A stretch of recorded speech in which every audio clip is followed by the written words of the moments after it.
There's always been much debate about what a tax haven might be. It's one reason why I defined the term secrecy jurisdiction. But secrecy is not the only criteria, although it is important. So too is the operation of the tax regime important. And this morning new research by Cobham and Wouter provides new insight into the combination of these factors and which countries are both secretive and have non-cooperative tax regimes. This is important. The EU is issuing a list of non-cooperative regimes on the 5th of December, but such blacklists have been notoriously unproductive because of political bias inherent within them, including a refusal to list friendly states.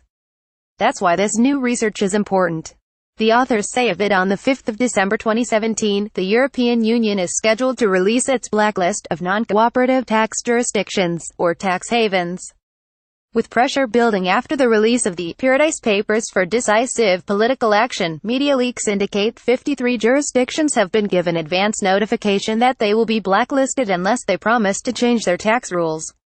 Historically, such tax haven lists have been highly political with no transparent criteria for inclusion. As a result, they have tended to identify the smallest jurisdictions, while ignoring the biggest players. Cobham, Jansky Meinzer, 2015. But the European Council published its criteria in advance, and so while their discussions in the Code of Conduct on Business Taxation Group have remained typically opaque, it is possible to construct an assessment of which jurisdictions should be listed. We do this here, and provide the dataset for each jurisdiction. We also go beyond the Council's assessment in providing an evaluation of European Union member states on the same basis. In addition, we publish the dataset openly so that others can make their own assessments.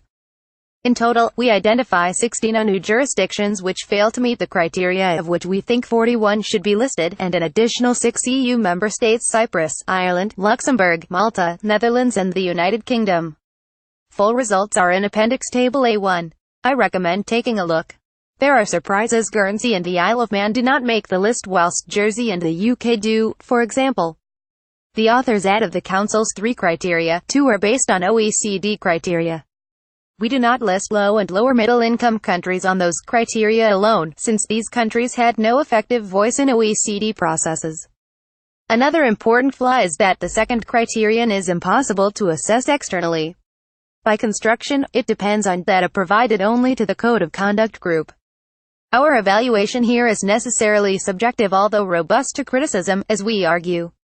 If we exclude jurisdictions that are only blacklisted against this criterion, in order to take the most conservative position possible, our results indicate blacklisting for a minimum of 28 non-EU jurisdictions. 47 fail to meet the other 2 criteria. Finally, we highlight a further weakness of the criteria. As they're drawn, it is possible for jurisdictions to avoid blacklisting by providing very little cooperation indeed, as, for example, the United States will manage. A more rigorous approach would yield criteria that are more meaningful both in protecting EU members and in driving policy improvement internationally. In other words, the EU blacklist will very much be a work in progress and not the finished article. But if it's as rigorous as Cobham and Wouter have been, then it might just be useful.